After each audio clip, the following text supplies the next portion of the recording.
Live TV, सच सबसे आगे। नमस्कार, आदाब। आप देख रहे हैं द लाइव टीवी। आपके साथ मैं मोहम्मद अफजल आलम। कांग्रेस अध्यक्षा सोनिया गांधी ने जब प्रधानमंत्री नरेंद्र मोदी को पत्र लिख कर कोरोना वायरस से लड़ने के लिए 5 सुझाव दिए थे, तब उनमें उन्होंने एक सुझाव ये दिया था कि पीएम केयर्स फंड में जो पैसे आ रहे हैं उसको पूरा का पूरा ट्रांसफर कर देना चाहिए प्रधानमंत्री राहत कोष में। आपको ये बता दें कि प्रधानमंत्री राहत कोष की स्थापना साल 1948 में जवाहरलाल नेहरू ने किया था, जब पाकिस्तान से शरणार्थी इंडिया आ रहे थे, भारत आ रहे थे, उससे मुकाबला करने के लिए, उनकी मदद करने के लिए। और जब भी देश में किसी तरह की आपदा आती है, विपदा की घड़ी आती है, तब इसी फंड से, प्रधानमंत्री राहत कोष से मदद किया जाता है। तो ये सवाल भी खड़े होने लगे थे कि आखिर प्रधानमंत्री राहत कोष के रहते हुए पीएम केयर्स फंड की जरूरत क्या थी, और अब भी प्रधानमंत्री राहत कोष में 3800 करोड़ रुपया मौजूद है, तो फिर क्या जरूरत है पीएम केयर्स फंड में। इसको लेकर करके याचिका भी की गई थी, लेकिन उसके बारे में बात करेंगे। लेकिन अभी जो मामला आया है वो ये कि दिल्ली के 4 बड़े अस्पताल, एम्स, सफदरजंग, राम मनोहर लोहिया और लेडी हार्डिंग हॉस्पिटल, जो इन चारों हॉस्पिटल के डॉक्टर्स का कहना है कि पीएम केयर्स फंड में पैसा नहीं डालेंगे। बात दरअसल ये थी कि ये कहा गया था कि इन सभी डॉक्टर्स की सैलरी से एक दिन का पैसा, एक दिन की सैलरी कटेगी और पीएम केयर्स फंड में डाला जाएगा। इसी लेकर करके सबसे पहले एम्स ने आवाज बुलंद किया और एम्स ने कहा कि ऐसा जबरदस्ती नहीं किया जा सकता, मजबूर नहीं किया जा सकता, बल्कि वैकल्पिक किया जाना चाहिए कि हम, अगर मेरा मन है तो हम डालना चाहें तो डालें, नहीं तो नहीं डाल सकते। इसको लेकर करके जो विवाद हुआ, अब आपको सिलसिलेवार ढंग से बताते हैं चारों मेडिकल कॉलेज के बारे में। सबसे पहले एम्स की बात करते हैं। एम्स रेजिडेंट डॉक्टर एसोसिएशन के जो अध्यक्ष हैं श्रीनिवास राजकुमार, उनका कहना है पीएम केयर्स फंड में पैसा देने से मना किया है, हमने बस इतना कहा है कि ये वैकल्पिक होना चाहिए। उन्होंने कहा कि जिसे इस फंड में पैसा देना है वो दे, जिसे नहीं देना है उसे मजबूर ना किया जाए। ये एम्स के रेजिडेंट डॉक्टर जो हैं, उनके जो अध्यक्ष श्रीनिवास कुमार, उनका ये कहना है कि आप मजबूर नहीं कर सकते, हमको देना है तो देंगे, नहीं देना है तो नहीं देंगे। ये एम्स के डॉक्टर। और इसके अलावा सफदरजंग आरडीए के जो अध्यक्ष है डॉक्टर मनीष ने कहा पीएम केयर्स में डॉक्टर के एक दिन की सैलरी ना काटी जाए और रिस्क एंड हजार्ड अलाउंस की मांग की थी। उन्हें बताया कि पैसे नहीं काटे जाने की उनकी मांग सोमवार को मान भी ली गई है। जो मांग उन्होंने की थी उसको मांग भी ली गई है कि अब ये कहा गया है कि पैसा नहीं काटा जाएगा। और इसी तरह से राम मनोहर लोहिया अस्पताल हो या लेडी हार्डिंग कॉलेज हो, उन सब के डॉक्टर्स ने एक साथ एक स्वर में कहा कि जिस परिस्थिति में, इस ऐसी स्थिति और परिस्थिति में हमारे डॉक्टर्स लड़ रहे हैं, मुकाबला कर रहे हैं, और हमें अलाउंस देने के बजाय हमसे ज़बरदस्ती कहा जा रहा है कि आपका एक दिन का सैलरी काटा जाएगा, ये कतई सही नहीं है, ठीक नहीं है। आप हम पे दबाव नहीं बना सकते कि हम डालना चाहे तो हम डालेंगे, नहीं डालना चाहे तो नहीं डालेंगे। ये मेरे मन की बात है। और इसको लेकर कर पीएम केयर्स फंड को लेकर कर कई सवाल भी खड़े हुए थे, जो हमने आपको कई बार बताया भी था।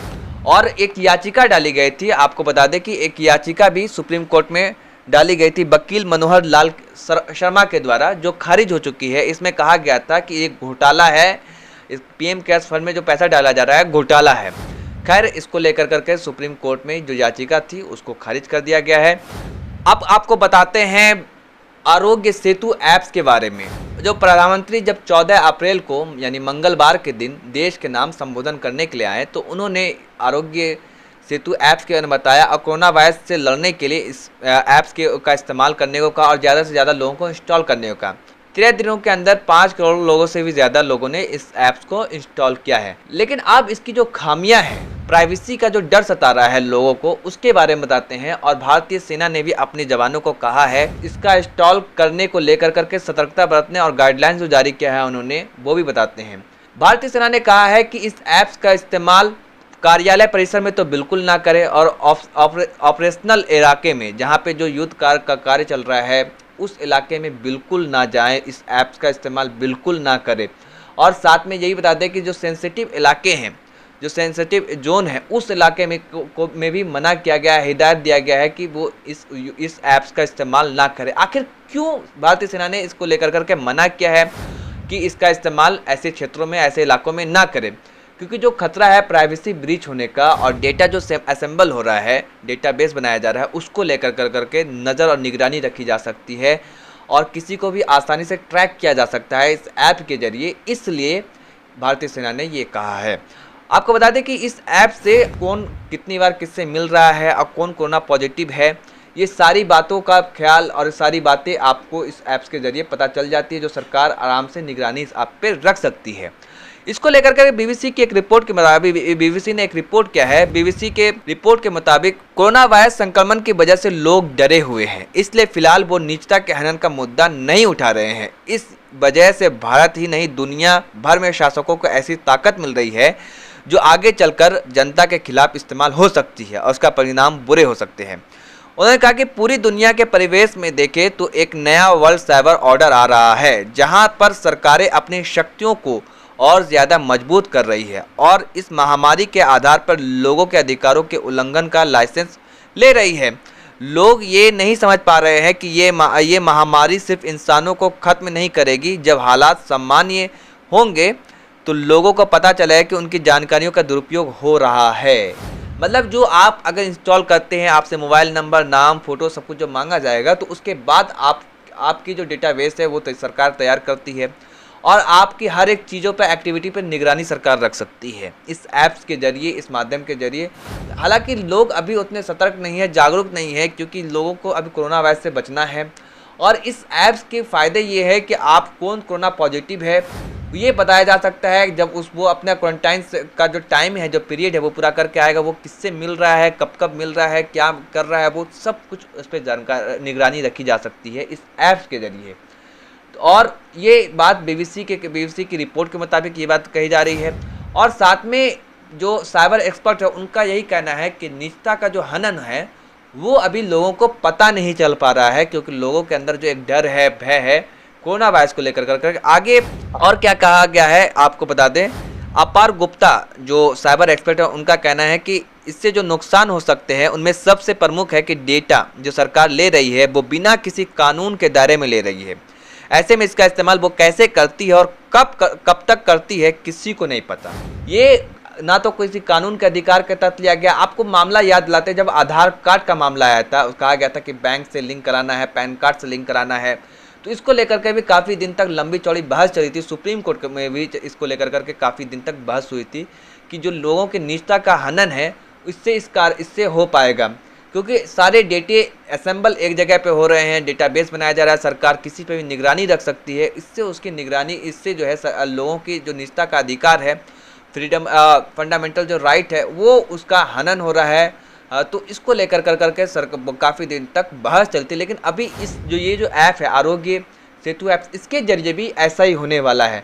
लेकिन लोगों में अभी जो बात है वो ये कि लोग यही चाहते हैं कि हम किसी तरह से कोरोना वायरस से बचें, जो सरकार भी चाह रही है और ठीक भी है। लेकिन और आगे क्या है इस ऐप्स के बारे में आपको बता दें, केंद्र सरकार की ओर से जारी नोटिफिकेशन के मुताबिक ये ऐप पब्लिक प्राइवेट पार्टनरशिप के जरिए तैयार किया गया है ताकि देश के लोगों को कोरोना के खिलाफ लड़ाई में एकजुट किया जा सके। यह ऐप लोगों को कोरोना वायरस संक्रमण से बचाने के उद्देश्य से बनाया गया है। जिस व्यक्ति के फ़ोन में ये ऐप होगा वो दूसरे के संपर्क में कितना रहे हैं यह पता लगाने के लिए ब्लूटूथ तकनीकी, एल्गोरिदम और आर्टिफिशियल इंटेलिजेंस का भी इस्तेमाल किया जा रहा है। अगर आपके फ़ोन में ये ऐप इंस्टॉल है तो अपने आसपास के उन लोगों को भी खोज लेंगे जो आपके आसपास रहते हैं और उनके फ़ोन में भी ये ऐप है। ये ऐप बताएगा कि आपके पास रहने वाला कोई भी व्यक्ति अगर कोरोना वायरस से संक्रमित है तो आपको कितना खतरा है, और जीपीएस लोकेशन की मदद से भी यह भी पता चल जाएगा कि आप कब उनके संपर्क में आए हैं। ऐसे ऐप की मदद से सरकार आइसोलेशन और वायरस संक्रमण फैलाने के रोकने के जरूरी कदम भी वक्त रहते उठा पाएगी। ये ऐप 11 भाषाओं में उपलब्ध है। ये तो ऐप की खासियत है कि ऐप से लोगों को पता चलेगा कि कौन लोग कहाँ हैं, कौन कब मिले थे किससे और किसको संक्रमण था, ये सारी बातें हैं। लेकिन जो डेटाबेस बन रहा है, जो सरकार बना रही है, जो सरकार निगरानी रख रही है, तो कहीं ना कहीं निजता का हनन है। हालांकि ये सवाल अभी नहीं उठाया जा रहा है क्योंकि लोगों को इसके बारे में लोग जागरूक नहीं हैं, ना ही लोगों को बारे में पता है। तो बीबीसी की रिपोर्ट के अनुसार ये ऐसी बातें हैं और डेटाबेस बनाई जा रही है, सरकार आप पे निगरानी रख सकती है। लेकिन अभी तो ठीक है, लेकिन बाद में कब तक इसको यूज़ किया जा सकता है, सरकार कब इसका डेटाबेस बनाएगी, क्या करेगी, ये जो कानूनी रूप से गलत है और आप फंडामेंटल राइट का वायलेशन है कहीं ना कहीं। और इसलिए भारतीय सेना ने भी कहा है कि कब, कहां और कैसे इसका यूज़ करना है, किस क्षेत्र में नहीं करना है, ये आपको मैंने बताया। तो इसको लेकर करके आप सवाल खड़े होने लगे हैं कि आखिर सरकार डेटाबेस बना रही है, क्या सरकार ने परमिशन लिया है या कौन से कानून के तहत बना रही है, ये भी किसी को पता नहीं है और ये कब तक इस्तेमाल करेगी ये भी कोई नहीं जानता। लाइव टीवी, सच सबसे आगे।